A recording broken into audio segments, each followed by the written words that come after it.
Okay, so nandito tayo ulit sa Deca Clark Project mga kabahay. So nakaraan na ipakita natin yung huling update natin, no? So doon nakita natin na natapos na yung understair cabinet. Tapos yung TV cabinet ngayon ipapakita ko. Kaso natatakpan nga pala ng sopa. At natapos na rin yung kitchen cabinet. Ngayon naman yung stage na to is painting works na doon sa kitchen cabinet. Tapos na rin yung CR, yung vanity cabinet, ipapakita ko ngayon. At yung ceiling ini-start na namin, no? Papasok tayo dito. Ayan. So ito katulad lang to sa Amaya, no? Ayan. Ginaya lang natin doon yan. Yung TV cabinet natin may face frame na, yung may 3 drawers. Kaso mamaya natin ipapakita kasi natatakpan, no? So dito na kami magko-cove paikot. Ayan. Hanggang dito lang yan, hanggang dito. Tapos ako ginagawa ko yung mga design. Parang ito mga strip na ilalagay natin. Ganon din sa Amaya meron din ganyan, no? So nabuo na nga pala namin to. Yung pinaka center design natin, no? Transition papunta dito sa dining.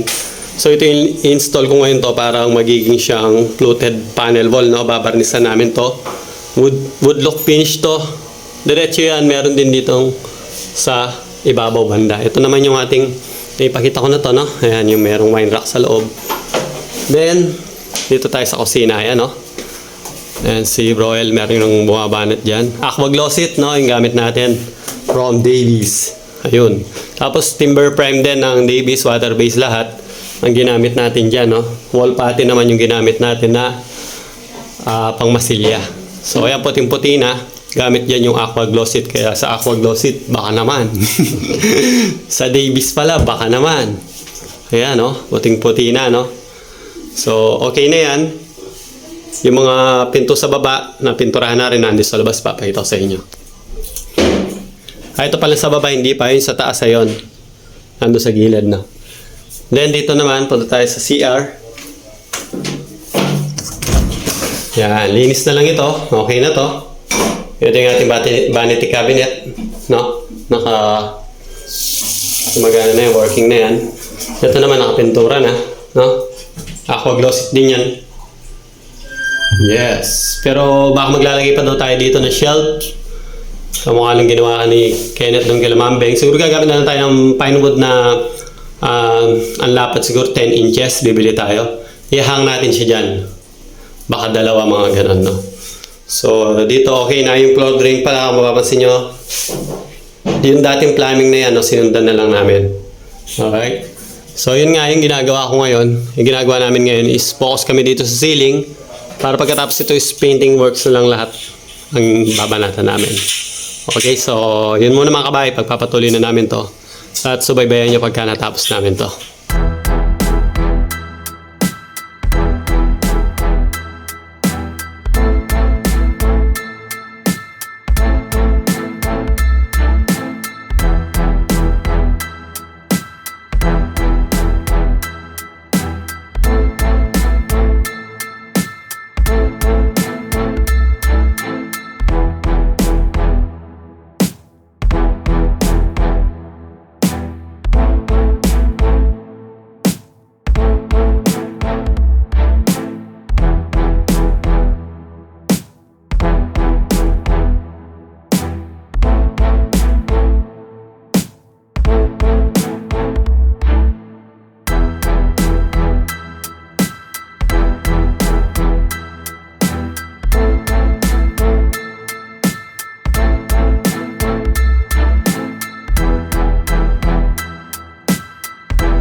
Yun, no?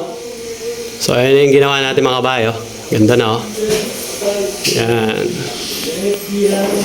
Di ba? Mukha na sa Amaya, di ba? So, mas maliit na version to. Ayun yung nilagay na natin yung mga strip natin. Para siyang WPC niya pagka nabarnisan to, no? Tapos ito na yung nagawa namin ni Kenneth.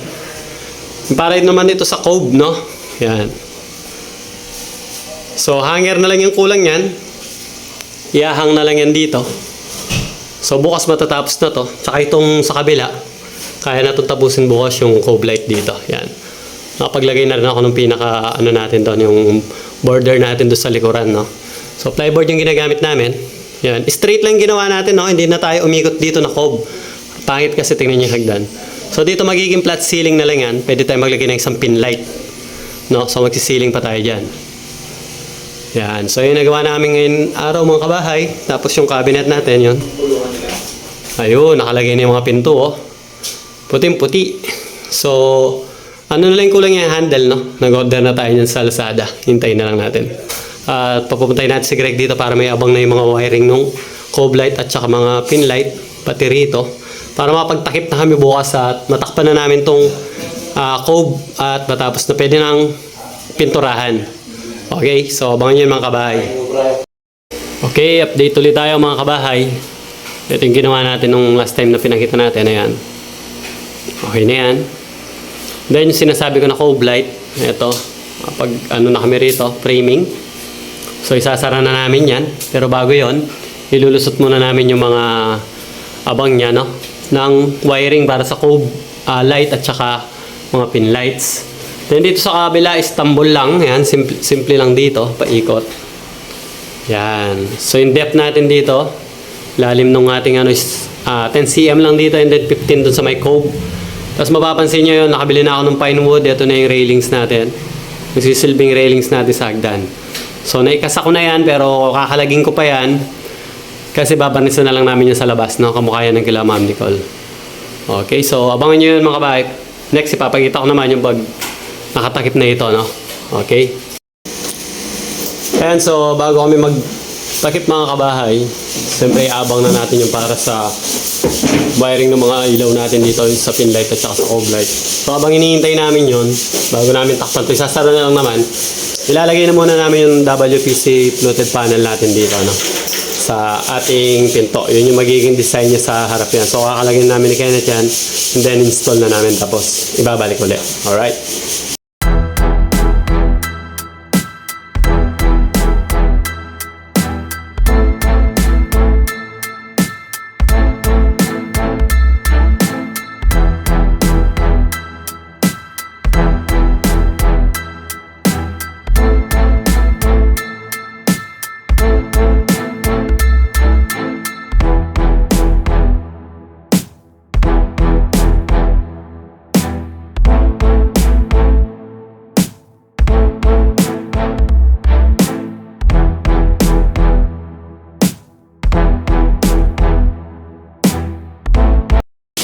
Yun, pakita ko nga pala yung last time na nilalagay namin na mga fluted funnel dun sa ano natin, sa mga pinto ng understair. Hindi ko napakita na low bat ako nun mga kabahay.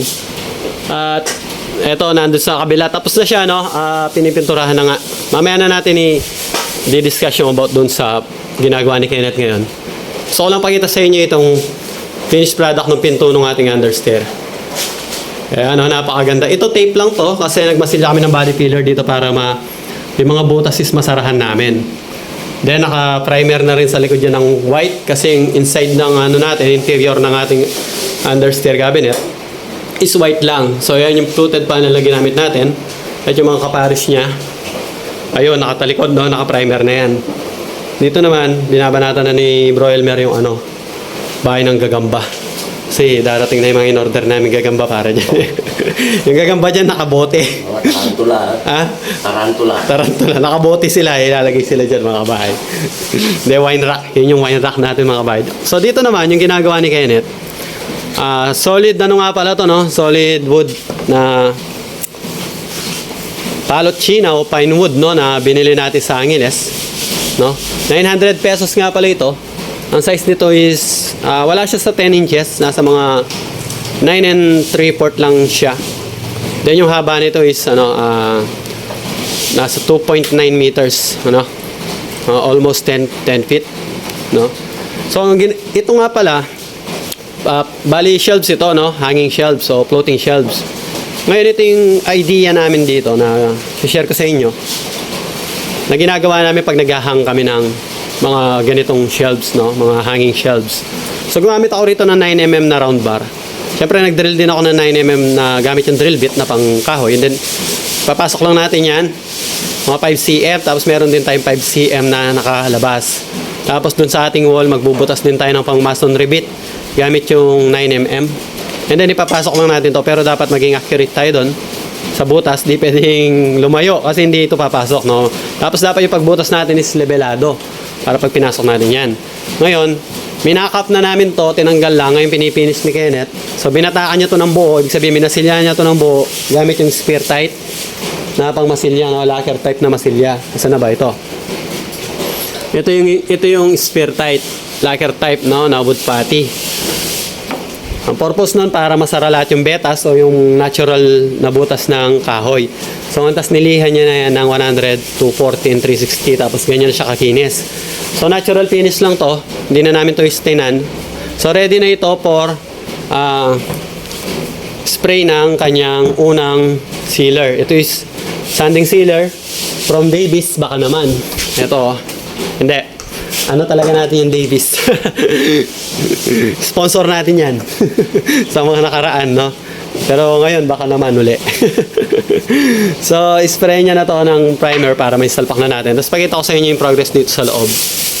Medyo makalat lang, maalikabok lang kasi nagliya na si Pogi dyan, no? Yung bago natin tropa. Mas pogi lang siya ng konti sa akin, ha? Baka mamali kayo. Magkamali kayo doon. Konti lang, mga ganyan. So ito yung TV cabinet, nabatakan na rin buo. Ito yung understair cabinet natin. Na-finish na ng white, no? Ginamit natin dyan is aqua glossite. Yung pang-primer natin is wood ano din naman. Ibig sabihin is water-based din naman, no? Gamit yung mga pang-wood finishes ni Davis. Ginamitan natin yan ng Timber Prime, wood primer, water-based na wood primer. And then top coat niya is aqua glossite, white. Ito yon. Yung ceiling natin, may mga pin light na rin, binabarrel lang din namin. Yan. Para makapagmasilya and then makapagliha. So namasilya na to, natakpan na yung ating cove light. Ito naman yung susunod namin. Barniz to, abangan nyo yung pag-aspi namin dyan. Dito naman is tambol lang. Meron siyang 4 na pin light. Tapos ililipat namin sa gitna yung kanyang ilaw kasi nawala na sa sentro. Tambol lang dito. Ito naman, barniz din to. Itong mga stair railing natin, no? Dito naman sa kitchen is tapos na to mga kabayan, no? Ilalagay ko lang yung huling drawer doon. Pull-out basket. Yan, no? So yung face frame niya is naka-rekta na dyan.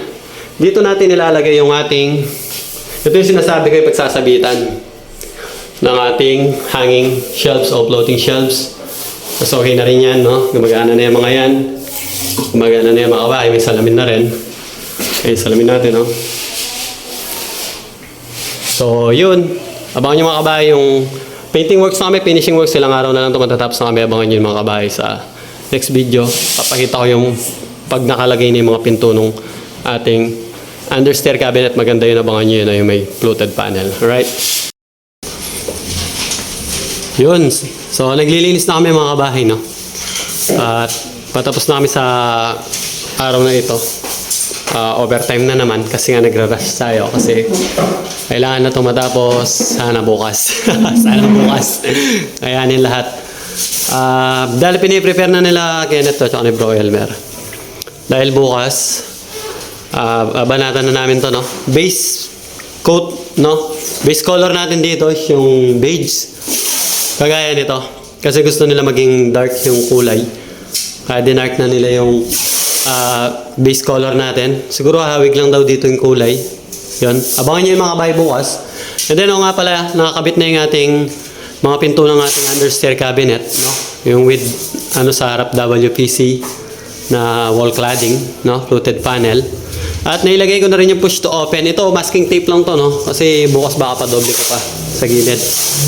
So, ito wala na to masking tape. Nalagay ko na rin yung push to open latch. Ayan, no? No? Order ko to sa Shopee. May mga laman na sa loob. Ang kagandahan nito is 4cm. Ayan, 4cm yung nakalabas. Yung mga iba kasi is 2cm lang, no? Kaya in-order ko pa to. Ay, mga nabibili ko kasi dito sa BDL is, tsaka mahina. Yung iba, ito napakalakas. Kahit mabigat yung pinto nyo, kayang-kaya niya, pwede rin ito sa drawer. Sample. Sa sample doon ni Kenneth. Yun, lakas. Pumipitik pa yung kabila net. Ang galing. So, yun. At ito bukas is maano rin namin yan. Ma-stain na rin namin ito bukas. Then dito tapos na rin, syempre. Nilalagay na lang ni Greg yung mga ilaw dito. Ayan, matatapos na rin ito ngayon. Nalagay ko na rin ito mga handle dito. Ayan o. Kung ano ginamit natin sa piyesta, no? Minimalist lang. Tapos natapos ko na rin yung mga drawer sa baba. Pipinturahan na lang yan. Then dito sa CR. Gusto natin ilaw. Ayan, ito yung ating floating shelves. Pinag-iisipan ko pa hanggang bukas kung stain ko pa ba to. Pero baka stain ko siya, no? Para mas gumanda naman siya. Ayan. So, abangan nyo rin yan. Sara muna natin yung ilaw pala. So, yun na muna para sa ngayon mga kabahay. Yun nga, abangan nyo yung para bukas. Mas maganda na to, makikita na yung ganda nito bukas pagka... Mag-wood grain nga pala ako dito, no? Artificial wood grain dito. Abangan nyo yung mga bahay. Gamit yung brush. Tapos si Kenneth doon. Tulong-tulong kami bukas dito si Bro Elmer.